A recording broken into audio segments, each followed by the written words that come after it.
Good afternoon and welcome to the ASAM Continuum webinar on using the narrative report to understand the patient's perception of problems and treatment needs compared to the clinician's perception.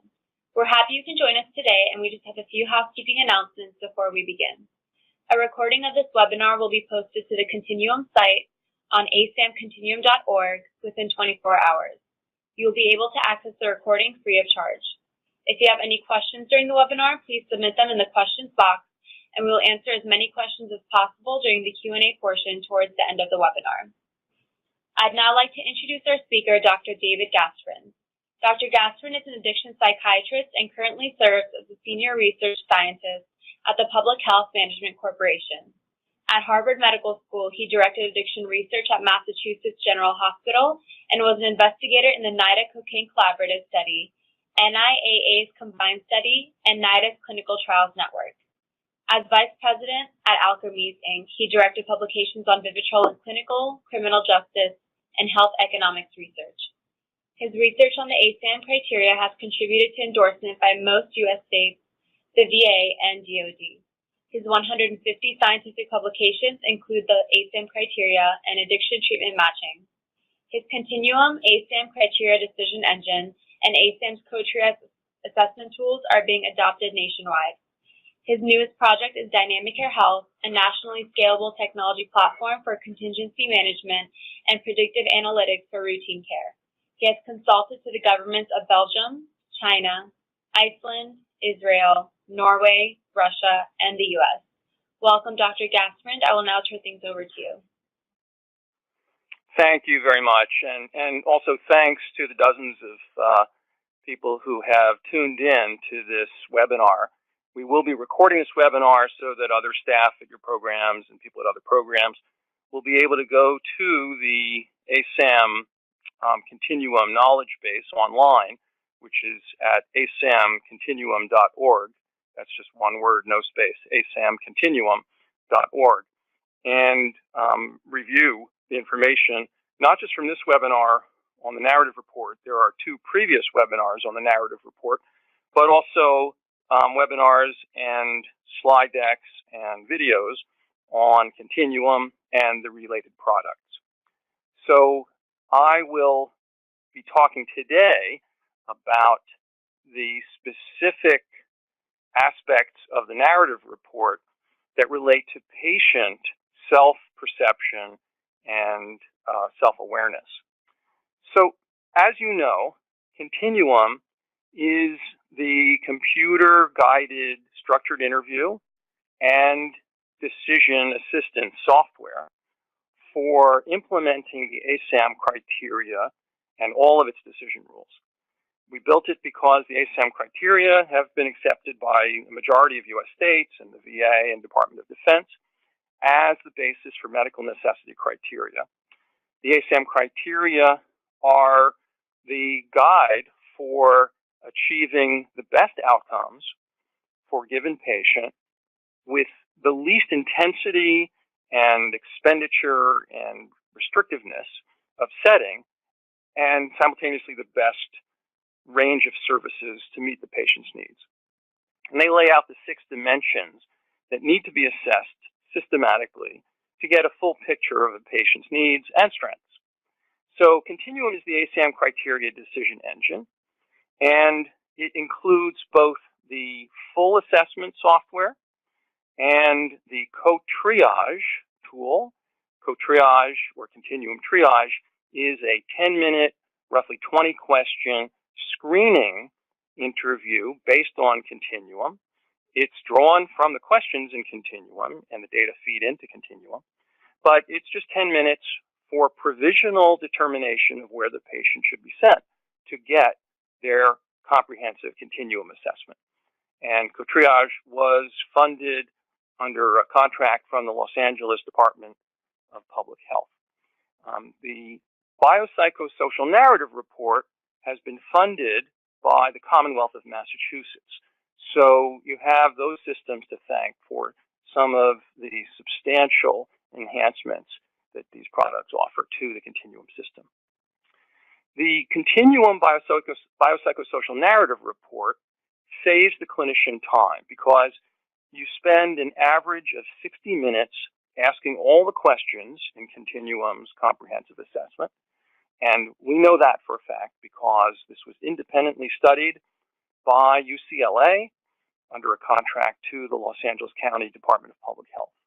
And they found that after the clinicians get through about 15 to 18 cases, their learning curve is pretty much accomplished, and they've learned how to do the interview in an efficient fashion, and they get down to 60 minutes on average per assessment, which is not any longer than what we should be spending for comprehensive patient assessments. But then, if you're doing it in the run-of-the-mill conventional way, you've got another 10, 15, 20, 30 minutes to write out all of the information that you've been gathering, but not with Continuum. With Continuum now, you can press one button to get a summary report that has a variety of information, which I'll show you in a moment, and you can press another button to get the Continuum Biopsychosocial narrative report. So this saves the clinician a considerable amount of time on every new admission. And it's printed out legibly in a standardized fashion. It's computer generated, but yet you'll see it looks a bit like English with full English language sentences. And this secures the patient's recovery because it really considers all 6 dimensions in depth.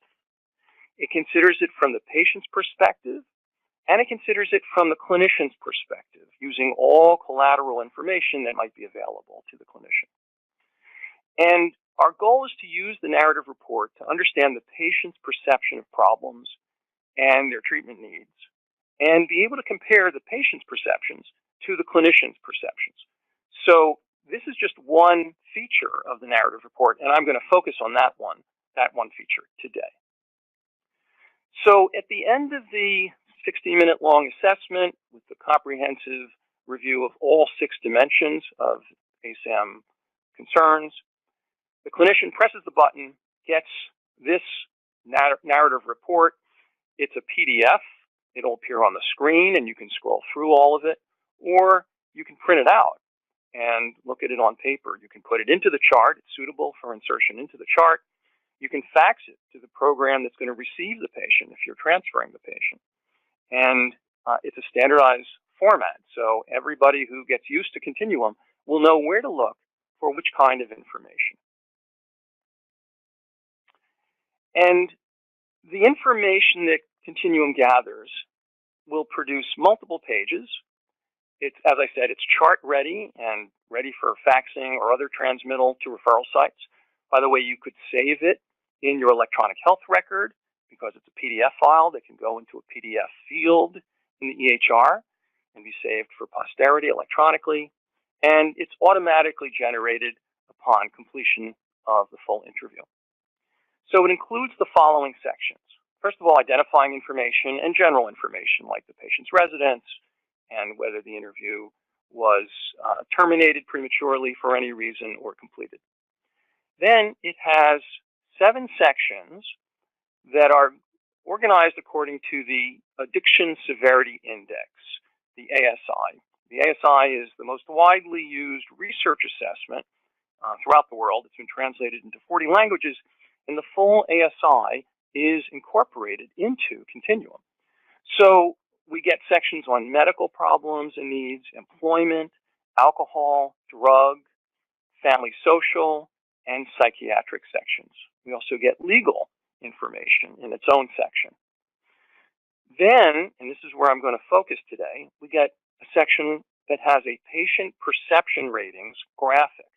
This is a bar chart that shows what the patient's perceptions of needs are.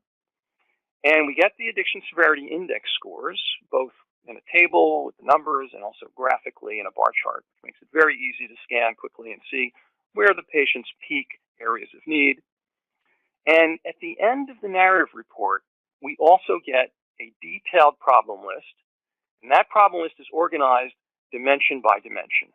All 6 ASAM dimensions are covered, starting with dimension 1, intoxication and withdrawal, dimension 2, biomedical conditions and complications, dimension 3, emotional, behavioral, and cognitive problems and conditions. Dimension 4, readiness. Dimension 5, continued use and relapse risk. And dimension 6, environmental needs, supportive or unsupportive of recovery. So all of this is printed out in a detailed problem list, and you can actually use that problem list to start your treatment plan. So in the report itself, we get a table that looks like this. Now, this is a mock patient, not a real patient, and this is sort of a typical case where the patient does perceive that they have problems and does perceive that they have a desire for treatment equal to how they rate the problem. But these charts could look very different, patient by patient by patient. Every patient will have a chart that looks differently. So this is a highly individualized report. And what you see along the bottom row is all the dimensions: medical, employment, alcohol, drug, legal, family, social, and psych, areas of need. And for each section, you'll either see no bars at all, like in medical here, because the patient has zero perception of need and zero desire for treatment, and that could be fine. The patient might have no needs, medically speaking. But you see the highest set of bars is not in drugs or alcohol, but it's actually in employment. So maybe this patient could be employed, could be supporting himself or herself, and is stymied from employment because of their addiction. So employment is rated by the patient as a problem at the level of 3 out of 4, which is very high. Not extreme, but very high. And the patient's desire for treatment in employment, the gray bar next to it, is equal to the orange bar. So the patient's desire for treatment is equal to their perception of the problem. And both bars are the same for alcohol, which is a considerable degree of need, drug problems, which maybe are secondary, not as severe in the patient's mind as the alcohol problems. The patient has no legal problems, but does have some family problems, greater social problems, so that means with friends or acquaintances, could be coworkers. And in psych, it's interesting because the patient has modest need, modest problems as the patient perceives it, but the desire for treatment is even greater. So this is an area we want to explore because maybe the patient is anticipating that things could get worse, or that the patient feels that this might be something that provokes their relapse. And so even though it may not be that bad right now, they may understand from previous relapses that they better get to work on this and get services and get engaged in treatment, maybe in medication, in order to stabilize a problem that could erupt shortly down the road. So the rating scale in this chart is from 0, not at all, to 1, slightly, 2, moderately, 3, considerably, and 4, extremely. And sometimes you'll see a problem that is greater than the patient's desire for treatment. Now, why would that be? Well, it could be that the patient understands from prior treatment what they need to do to work on the problem now, and once they get stabilized, maybe post-withdrawal, they know how to contract resources and will be able to work on their problem and therefore don't need additional treatment. But it could be that the patient knows there's a problem and isn't accepting the fact that they need to engage in treatment for that area of problem. So when you see this chart and you see discrepancies, this is an area for exploration with the patient. It means that the treatment should start by first understanding the patient better. And having this laid out graphically and distinguished between problem versus desire for treatment really cues us in right away. Maybe we need to work on, for instance, motivation or readiness.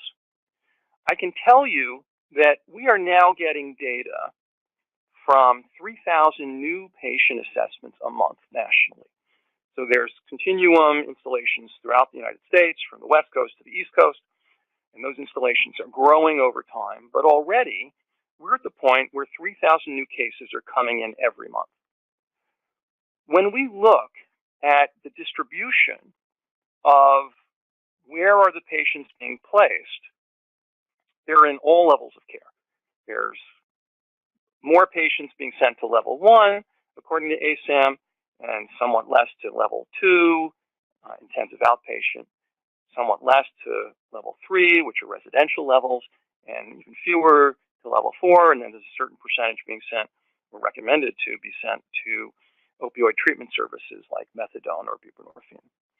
So we look at those, and then we see that at the end of the assessment and the patient gets placed, there is a record of whether there is a discrepancy between where the patient was actually placed versus what ASAM's software recommended.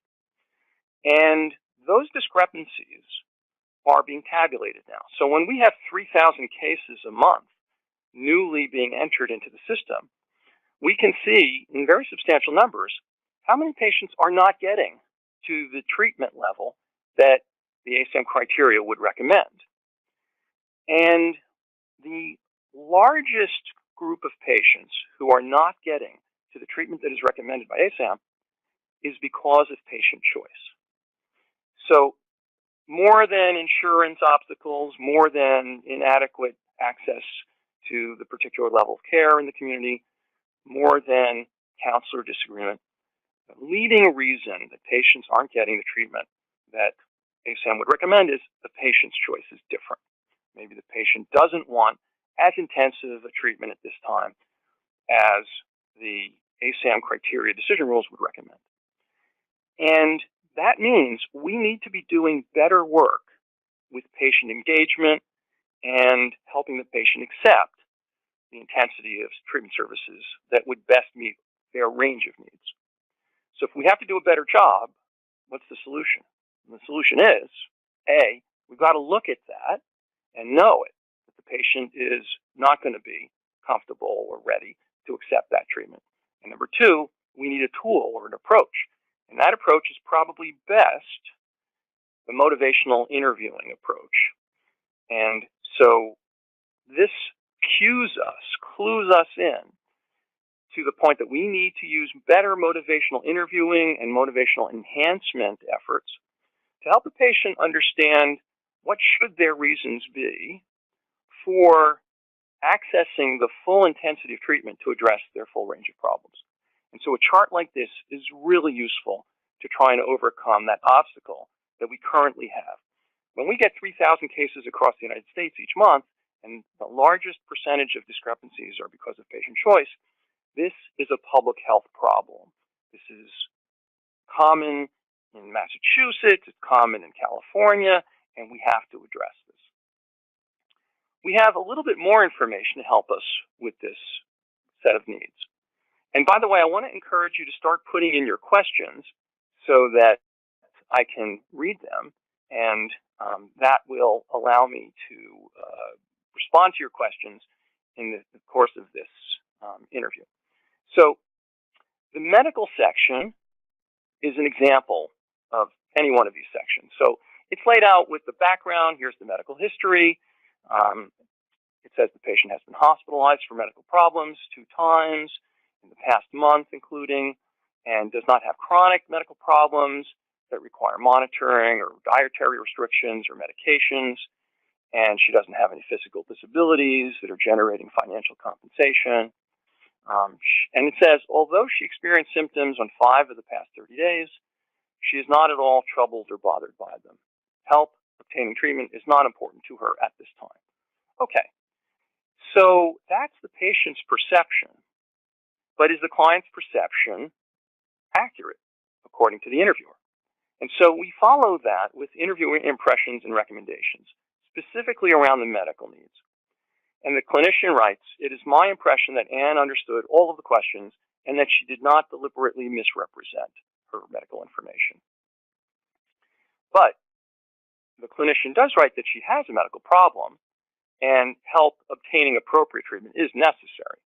So this is a little different from the patient's overall judgment, even though she understood the questions and she didn't misrepresent deliberately her medical information. So we want to take into account what the patient says, but we also want to see the interviewer's overall impression, taking all available information into account, not just what the patient verbally states. So this organization of client perception and interviewer impressions and recommendations helps us document what we have, in terms of the data that comes across, but also what our read is, what our overall impression is. And I want to point out that in Continuum, it's very important that the interviewer write comments in the comment box at each section, at the end of each section of the document, because those interviewer comments will print out here verbatim as you type them in and will allow us to get more color, more background, more of an intuitive feel beyond what the computer questions generate. Another section that is similar is employment section. So we get the history, then the next section is current financial resources, education, training, and resources. And after we get the content of the data, then again, we get client perception of severity of employment problems and desire for treatment. And then another section, interviewer impression and recommendations as they pertain to employment. So you'll see this pattern in each of the sections. And again, interviewer comments at the bottom that can really help explain maybe why there is a discrepancy. The clinician may have a sense, and remember that Continuum is a clinical tool. It's not a research instrument. As an interviewer with Continuum, you're not a data entry technician. You're not a research assistant. You're taking care of patients. And there are many gray zones in the assessment of patients. The computerized questions are rich and very branching. So we'll get a lot of information, but sometimes you'll pick up on body language or on the attitude of the patient. Or you may have heard something from a clinician that treated the patient on the last admission or from the spouse. Here is a place in interviewer comments to enrich our picture of the patient and to get your language and your formulation. So here are a bunch of resources, asamcriteria.org on the textbook, the ASAM criteria, asamcontinuum.org on the Continuum software, and you should always feel free to email asamcriteria@asam.org if you have ideas or questions, and we will respond. So let's look at some of your questions. First of all, I see a question, and I may not have these in order, so forgive me if they're not coming directly in order. But here's a question. Is it recommended that the clinician share the patient perception chart with the patient? Now, that's a beautiful question because we don't want to use this like a research tool where we sort of ignore the patient. If the patient would benefit from reviewing any of the printouts, it's perfectly okay as a clinician to make a judgment that, you know what, I'm going to share this with the patient. I'd like the patient to see graphically, in print, what their perceptions look like, and then discuss what my perceptions are as a clinician. So I think it's a great idea that for some patients you may want to share the patient perception chart with the patient. There's another question. Sometimes it says patient either denied or did not answer, and that occurs when you don't input information. So you want to input information on every question in the Continuum screen that is highlighted in yellow. And if there's an empty box, if you leave it blank and it's highlighted in yellow, it will think that you didn't answer. Whereas if the answer is 0, because the patient doesn't have a problem, put a 0 in. So don't leave highlighted questions unanswered, and that will avoid inaccuracies. Here's another question. A lot of ASAM recommendations are for level 1 and withdrawal management. And So there's a question, it's sometimes baffling if the patient doesn't seem to need outpatient treatment services, or if they get combinations of level 1 and level 2, how does this occur? So let me give you some general ways to interpret the summary report. This is not so much pertinent to the biopsychosocial narrative, but to the summary report. So remember that the summary report has 2 sections at the end. The final section is final level of care recommendation.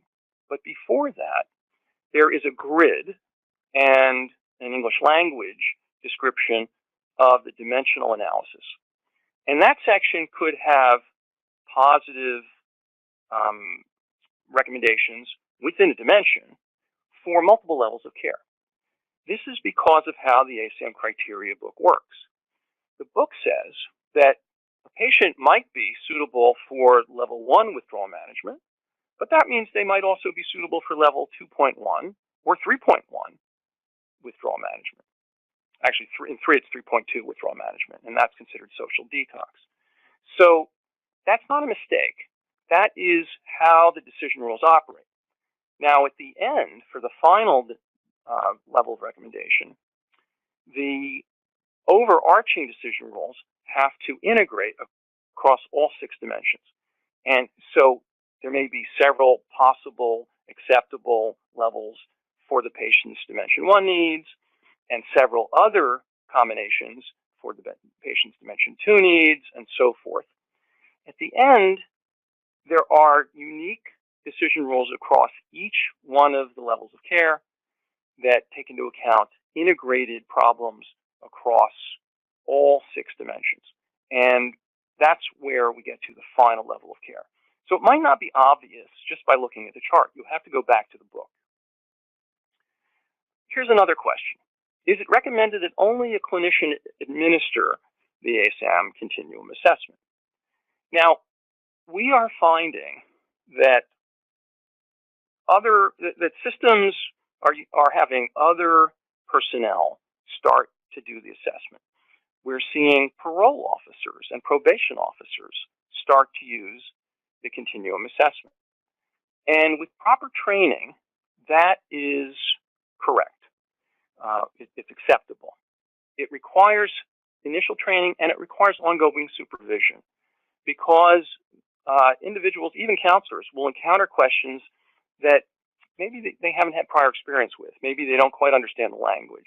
Maybe they haven't considered the ways to rephrase either the questions according to the patient's comprehension or culture or language skills, or they may not understand fully what the response set of answers really means, and how to take the patient's answer and fit it to the best response answer. So supervision is really important. I want to go back to a question that I had answered, that other non-clinicians can use Continuum, and somebody has asked, how can a non-clinician complete Continuum without licensure and the ability to diagnose? So that's a really important question, and we thought about that long and hard, because we know that the type of personnel doing assessments can range widely across the country.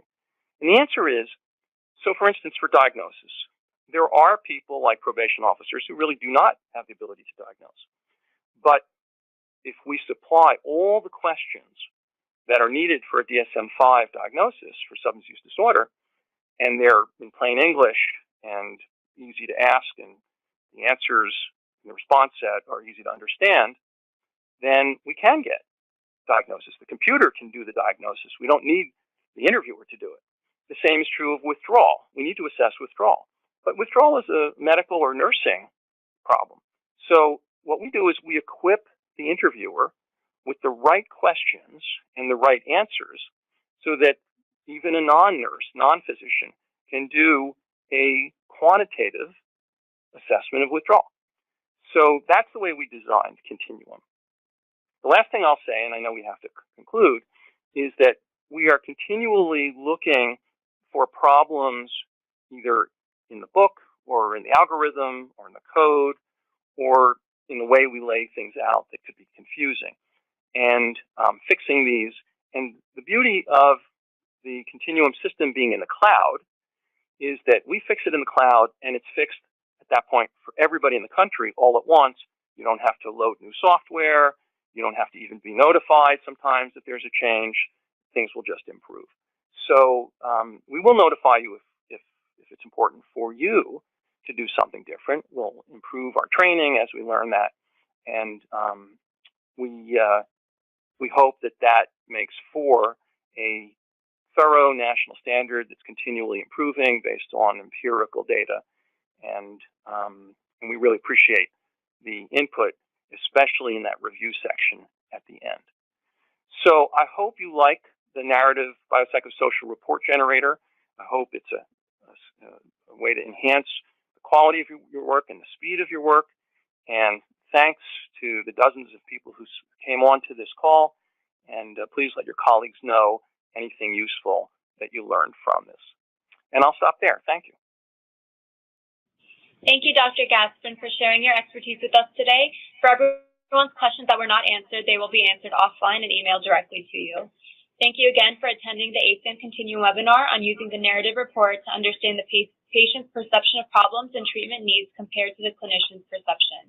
This concludes the end of the Continuum Narrative Report webinar series. For more information and resources, including a copy of the slides presented today, please visit the Continuum website at asamcontinuum.org. A recording of today's webinar will also be posted on the website within 24 hours. If you have any other questions, please submit them to ASAM criteria at asam.org. Thank you all and have a good day.